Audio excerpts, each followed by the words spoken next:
Magandang umaga po. Tayo po ngayon ay magluluto. Ere pa order sa atin, isang kawa pong dinuguan. Ere pong dinuguan natin, napakasarap. Ayan po, ilalagay na po natin yung bawang na mapula na. Pagkayari po yung sibuyas. Ayan po, kailangan po gisadong-gisado na yan. Ayan, nasusulog sa bawang. Hinaan muna natin ang apoy. Ayan. Napakabango. Ganyan po ang pagluto. Kailangan po mabango po yung bawang bago po nilagay yung sibuyas. Lumahalimuyak na po yung bango. Ganyan po akong magluto eh. Gusto ko po yung sangkutsan sa kuntsa. Ayan po lang. Pag ganito na pong luto na po yung sibuyas, ilalagay na po natin na ring baboy. Iri po eh, oray ko po napakabigat.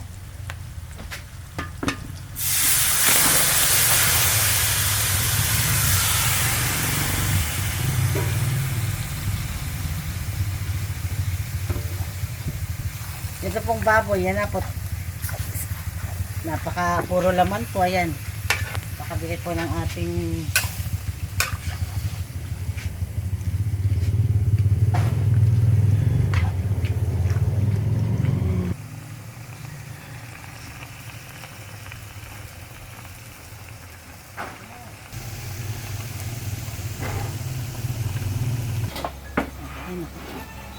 ayan po, kailangan po hahaluin po nyo rin dun sa kawali. Yan po yung ating sasangkutsahin. Ito na lang sa siya eh.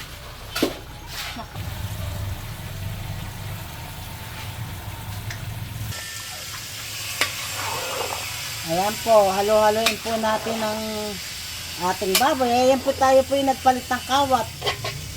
Medyo yung kawa ko po malaki na yun eh. Hindi pa rin pa pala kasya pag nilagyan po natin po ng dugo. Kaya po pinalitan ko po ng kawang mas malaki yan.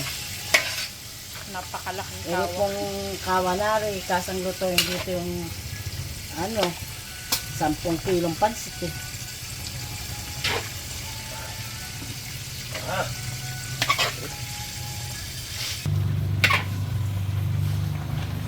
Ayan po, ganyan po yung pong ating baboy atin na pong napakulo at iyan po ayan. Kaya po medyo lumiit na, kanina po napakadami apaw yung kawa kaya pinalitan ko ng kawa. Pag ganyan pong naano na po yung baboy na sangkot siya na, atin na pong ilalagay yung suka. Ito po yung sikreto ng dinuguan, yung paglalagay po ng suka. Yan pong suka na yan ay huwag nyong hahaluin. Hayaan lang po nyo yung kumulo ng kumulo hanggang maluto siya. Yan po dalawang malaki pong suka yung nilagay ko at marami nga po yan. Yan po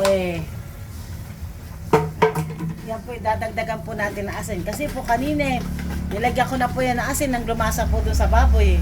Ngayon po additional na lang po ring aking paglalagay ng asin. Ganyan po. Tapos po yan po atin na po yan tatakban. Huwag po nyo yan bubuksan hanggang maluto po yung suka. Pag wala na po kayong naaamoy na amoy suka, saka lang po niya nahaluin. Yan po kulong-kulo para po maluto yung suka. Kasi po pag yan po hinalo ninyo, yung pong suka po niyan napakasakit, sumasakit sa lalamunan, yung parang gumuguhit. Di ba pag nakakating kayo ng dinuguan na parang masakit sa lalamunan, ganun po yung nangyayari. Kaya po yan po ang sekreto.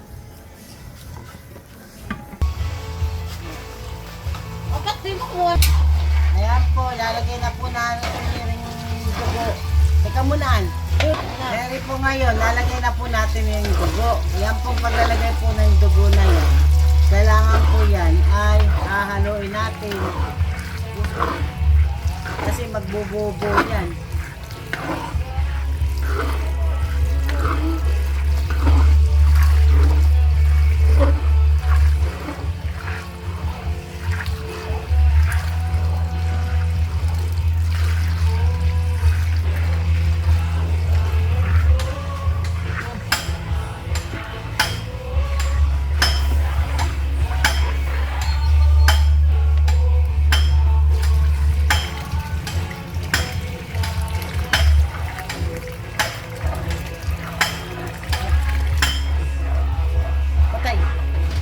po, nailagay na po natin yung lahat yung dugo.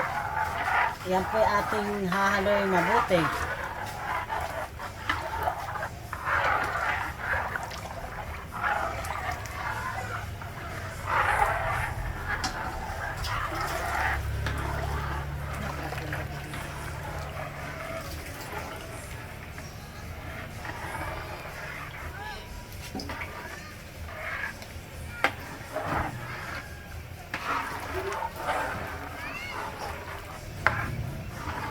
Hindi po natin titigilan yan ng kahalo para po hindi po mag-uubo yung dugo. Yan po yung sekreto ng dinuguan.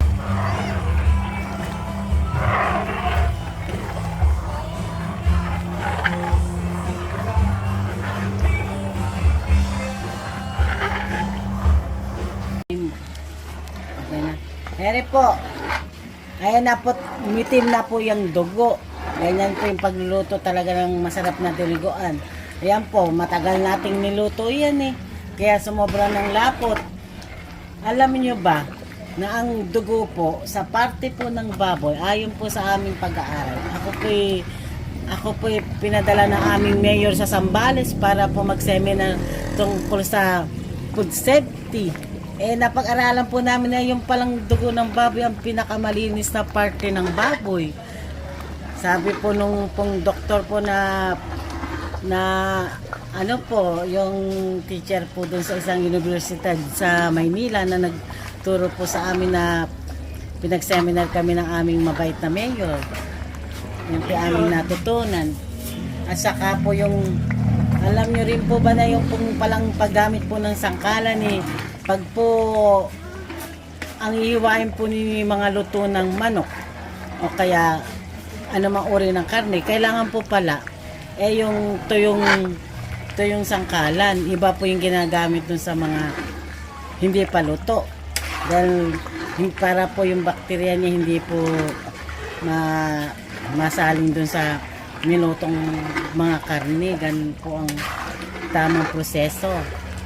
Saka ayan, yung bibili daw po kayo ng baboy. Yun daw po may mga yung crack na parte ng baboy po yung para pong patsin na dugo na buo.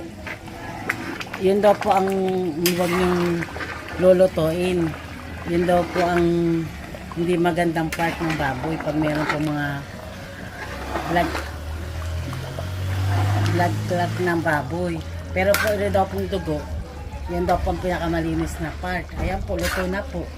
Marami pong salamat. Ako po inyong sa aking meron na po akong YouTube channel.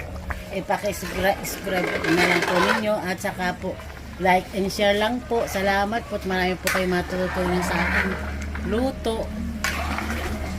Wala, tutong pa. Oy. Ay, natagal yung 15 ako.